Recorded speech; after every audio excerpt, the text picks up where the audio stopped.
Hi guys, இன்னைக்கு வந்து twin flame ஜர்னியில் டோன்ட் லீக் யுவர் எனர்ஜி அப்படிங்கிறத பற்றி தான் பார்க்க போகிறோம். ஸோ அப்போ எனர்ஜி லீக்கேஜஸ்லாம் என்னென்ன அப்படிங்கிறதையும் பார்ப்போம். ஓகேயா? ட்வின் ஃப்ளேம் ஜர்னி அப்படிங்கிறதே ஒரு தவம் மாதிரியான வாழ்க்கை. ட்வின் ஃப்ளேம் ஜர்னிக்குள்ள ஆக்சுவலாக யார் யார் வருவாங்க? தனக்குள்ளே இருக்கிற கனவு காதலனையே ரியாலிட்டியில் மேனிஃபெஸ்ட் பண்ணி எனக்கு அவன் தான் வேணும், அவனை தவிர வேறு யாரையுமே என்னால் கல்யாணம் பண்ணிக்க முடியாது, கற்பனையில் கூட சேர்த்து வச்சு பார்க்க முடியாது அப்படின்னு நினைக்கிறவங்க மட்டும் தான் ட்வின் ஃப்ளேம் ஜர்னிக்கே வருவாங்க. ஓகேயா? இல்லை இதெல்லாம் வெறும் கனவு தான், இதெல்லாம் வெறும் கற்பனை தான், இதெல்லாம் என்ன இருந்தாலும் ப்ராக்டிகலாக அம்மா பார்க்குற பையனை தான் கடைசியில் அம்மா கல்யாணம் பண்ணி வைப்பாங்க. இந்த மைண்ட் செட் இருக்கிற பீப்புள் எல்லாம் வந்து ட்வின் ஃப்ளேம் ஜர்னிக்கே வரவே மாட்டாங்க. ஓகேயா? அப்போ ட்வின் ஃப்ளேம் ஜர்னிக்கு வர்றவங்க வந்து அந்த தன்னுடைய ஹார்ட் ஸ்பேஸ்க்குள்ள இருக்கிற ட்ரீம் பர்சனை மேனிஃபெஸ்ட் பண்ணிக்கிறதுக்காக தான் வர்றாங்க இல்லையா?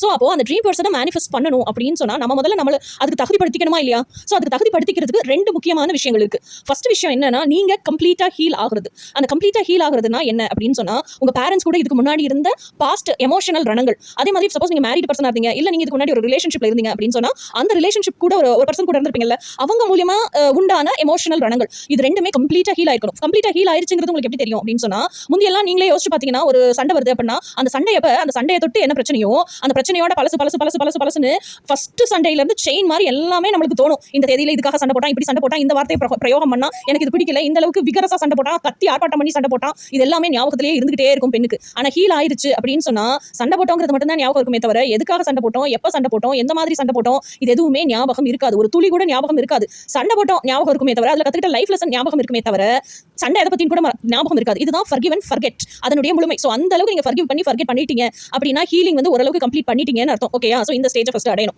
யாரா இருந்தாலும் சரி, பேரண்ட்ஸா இருந்தாலும் சரி, சிப்லிங்ஸ் கூட இருக்கிற உங்களுக்கு நெகட்டிவிட்டியா இருந்தாலும் சரி, உங்க ஃப்ரெண்ட்ஸ் கூட இருக்கிற நெகட்டிவிட்டியா இருந்தாலும் சரி, இல்ல பாஸ்ட் ரிலேஷன்ஷிப்ல இருக்கக்கூடிய நெகட்டிவிட்டியா இருந்தாலும் சரி, யார் கூட இருந்தாலும் இந்த அளவுக்கு ஹீலிங்ல நீங்க forgive and forget பண்ணி நீங்க எலிஜிபிள் பண்ணிருக்கீங்கன்னு அர்த்தம். ஓகேயா? இதுக்கு அடுத்த விஷயம், நீங்க வந்து ஒவ்வொரு படிக்கட்டா ஏறிட்டு இருக்கீங்கன்னு வச்சுக்கோங்க. ஓகேயா? ஏறிட்டு இருக்கும்போது ஒரு பேட்டர்ன் வந்து உங்களுக்கு நெகட்டிவ் பேட்டர்ன் இருக்கு. அந்த நெகட்டிவ் பேட்டர்ன்ல நீங்க உடைச்சு வெளியே லெட் கோன்னு விட்டுறீங்க பிரபஞ்சத்துக்கு. அப்ப பாசிட்டிவ் பேட்டர்னா ஒன்னு இன்ஸ்டால் பண்றீங்க உங்க மனசுக்குள்ள. இந்த மாதிரி ஒவ்வொரு லோ வைப்ரேஷனையும் இன்ஸ்டால் பண்ணி பாசிட்டிவ் பேட்டர்ங்கிற ஹை வைப்ரேஷன், அதாவது லோ வைப்ரேஷன்ல லெட் கோன்னு விட்டு பாசிட்டிவ் பேட்டர்ங்கிற ஹை வைப்ரேஷன் இன்ஸ்டால் பண்ணிட்டே வரீங்கன்னு வச்சுப்போம். அந்த மாதிரி உங்களோட வைப்ரேஷன் மொத்தமும் நீங்க ஒவ்வொரு படியா ஏறும்போது கீழ வைப்ரேஷன்ல இருந்து உங்களோட ஹையஸ்ட் வைப்ரேஷன், பெஸ்ட் வெர்ஷனா நீங்க சேஞ்ச் ஆகணும். அது வரைக்கும் உங்க ஃபோக்கஸ், கவனம் இது எல்லாமே அந்த பெஸ்ட் வைப்ரேஷன் ஆகிறதுல மட்டும் தான் இருக்கணும். பெஸ்ட் வைப்ரேஷன் ஆகிறதுங்கிறது தான் செகண்ட் எலிஜிபிலிட்டி. ஓகேயா? சோ அப்ப அந்த பெஸ்ட் வைப்ரேஷன் ஆகிற அந்த ஆன் தி வே படிக்கட்டு ஏறிட்டு இருக்கீங்கல்ல, ஏறும்போது எனக்கு ஏக்கமா இருக்கு, எனக்கு எனர்ஜி மட்டும் பத்தல அப்படின்னு சொல்லிட்டு நீங்களே இப்ப கார்மிக் பேட்டர்ன்ல தான் இருக்கீங்க, இல்ல நீங்களே டிராமா பண்ண ஸ்டேஜ் தான் வந்திருக்கீங்க.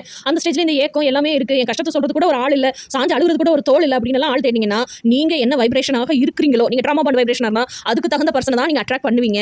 நீங்க ஃபால்ஸ் ட்வின் ஃப்ளேம் வைப்ரேஷன்ல இருந்தா அதுக்கு தகுந்த பர்சனை தான் நீங்க அட்ராக்ட் பண்ணுவீங்க. அப்புறம் அட்ராக்ட் பண்ண அந்த பர்சன் ட்வின் ஃப்ளேமா இல்லையான்னு டவுட் வரும். இவங்க ட்வின் ஃப்ளேமா இருக்கலாமோங்கிற டவுட் வரும். அவன் ட்வின் ஃப்ளேமா இல்லையான்னு செக் பண்ணிட்டே திரிவீங்க. அதுக்கப்புறம் அதை கன்ஃபார்ம் பண்றதுக்காக அது பின்னாடியே திரிவீங்க. சேசிங் எனர்ஜிக்கு போவீங்க.